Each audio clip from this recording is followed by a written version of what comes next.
Some of us grew up thinking that our faith was a permanent, immovable object and that any whiff of change or dissonance was a personal failure. But what happens when you realize that the ways you've always understood and practiced your beliefs are unhealthy and need to shift? This is Sucker Punched.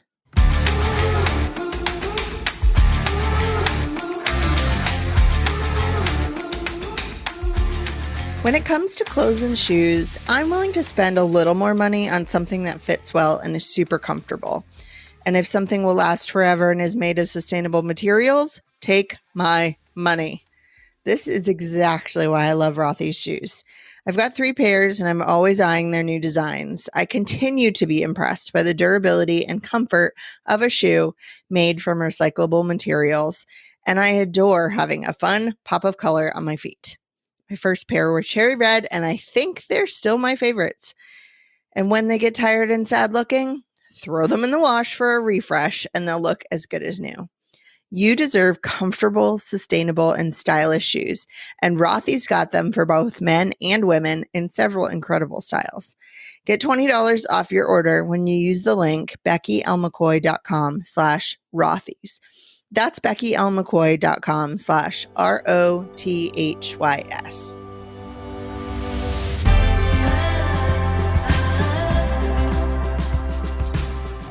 I was a very litigious adolescent. I mean, I wasn't literally bringing court cases as a 12-year-old, but I saw injustice everywhere. This happened to be in the late 90s and early 2000s when hypocrisy was a regular topic of conversation and hypocrite a label to be avoided. The buzzword was used to call out people who say one thing and do another. Hypocrites could not be trusted, and I prided myself on never being considered one. Fast forward a few decades, and I found myself in seminary studying spiritual formation. In the years since adolescence, I've loosened up quite a bit. I sincerely think that's even an understatement. But I found myself returning to my old friend hypocrisy. Allow me a moment to nerd out.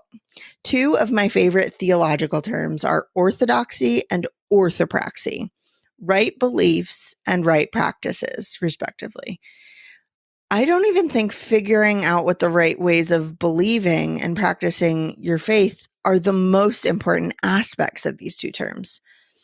I had not ever understood the relationship between belief and practice within my faith life, but the Holy Spirit can be tricky sometimes, and I found myself slowly and painfully realizing that, much to my adolescent chagrin, there were plenty of ways that my orthodoxy beliefs and orthopraxy practices weren't aligned. If I believe that all people were created equal and are worthy of dignity and love, why would I think that some people need to spend a lifetime proving their worth and earning love when others are already being human the right way? Why wasn't I willing to be truly humble and uncomfortable and examine the ways I was living as if dignity and love were in limited supply? In theory, I believed in the equality of all humans, but I was not participating in helping make that a reality in the real world. It didn't feel good to examine the ways that I wasn't living up to my own beliefs, and it felt even worse to realize that some of my beliefs led to unhealthy practices that were harming my own spiritual life as well as the lives of others. What do you do when you realize that doing the right thing goes against what you thought were right beliefs? No, really, what do you do? For a while, I did nothing. I just observed, but eventually, the dissonance became too much, and I had to truly examine what I believed. In some ways, I had to adjust the practical ways I exercised my faith practices, but in other ways, I needed to consider if my understanding of theology, my beliefs themselves, were what needed realignment. If my beliefs necessitate the oppression of others in order to practice them, then I don't think they're worth holding on to. If my practices aren't leading me and others towards growth, health, and transformation, what good are they? I'm purposefully not being specific about which aspects of my faith needed realigning. I'm happy to discuss them one-on-one since they require the kind of nuance and trust that isn't realistic in a single podcast episode. But what I want you to hear is that the point of a healthy faith is not figuring out the right way of believing or practicing, although I do believe there are some truths that are non-negotiable, but to consider the tug-of-war at play between our orthodoxy and orthopraxy. You believe what you do, and I want my faith to always be producing love, joy, peace, patience, kindness, goodness, faithfulness, gentleness, and self-control.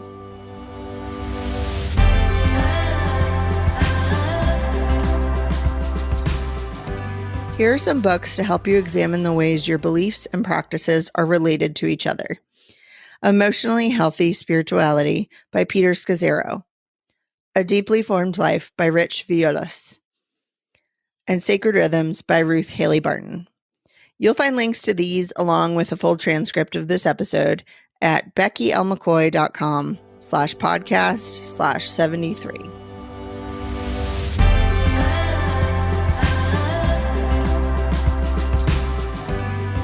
If you believe fashion should be comfortable, sustainable, and stylish, you've got to check out Rothy's. Their original flat is an award winner, and I've been eyeing the driving loafers for years now. I've already tried the flat and the point.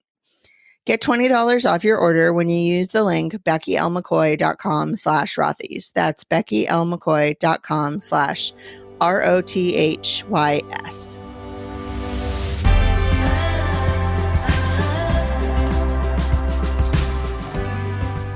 If you enjoyed this episode, be sure to follow Sucker Punched in whichever podcast app you use. If you're already a regular listener, please rate and review Sucker Punched in your podcast app. Share this episode with a friend and let me know what you think. You can find me on my website at beckylmccoy.com or on Twitter and Instagram at beckylmccoy. Get my 4 mantras for when I'm overwhelmed at beckylmccoy.com/4mantras. And as a bonus, you'll get sneak peeks into future projects as well as early access to future events and retreats.